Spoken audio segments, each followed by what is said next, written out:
പത്തനംതിട്ട കോന്നിയിൽ കഞ്ചാവ് വാങ്ങുന്നതിന് വേണ്ടി ബൈക്കിൽ കറങ്ങി സ്ത്രീകളുടെ മാല കവർന്ന രണ്ടംഗ സംഘം പിടിയിൽ. തന്നിത്തോട് സ്വദേശികളായ വിമൽ സുരേഷ്, സൂരജ് എം നായർ എന്നിവരാണ് അറസ്റ്റിലായത്. പ്രതികൾ പോലീസിനോട് കുറ്റം സമ്മതിച്ചു.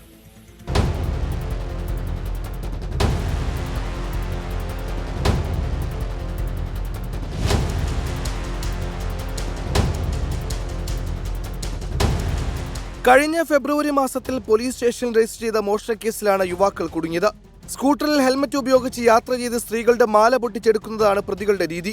മോഷണത്തിൽ ഉപയോഗിക്കുന്ന വാഹനങ്ങൾ തിരിച്ചറിയാതിരിക്കാൻ സ്കൂട്ടറിന്റെ നമ്പർ പ്ലേറ്റ് മറച്ചാണ് സംഘം സഞ്ചരിക്കുന്നത്. കഞ്ചാവ് ഉപയോഗിക്കുന്നവരാണ് പ്രതികൾ. മോഷണവും കഞ്ചാവ് വാങ്ങാനായി ഇവരിൽ നിന്ന് കഞ്ചാവും പോലീസ് പിടിച്ചെടുത്തു.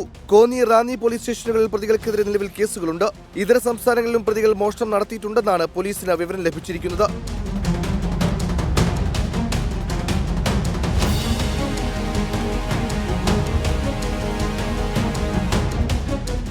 100ഓളം CCTV ദൃശ്യങ്ങൾ പരിശോധിച്ചാണ് പ്രതികളെ പിടികൂടിയത്. വിമലും സൂരജും കൂടുതൽ കുറ്റകൃത്യങ്ങൾ ചെയ്തിട്ടുണ്ടോ എന്നും പോലീസ് അന്വേഷിക്കുകയാണ്. 24 പത്തനംതിട്ട.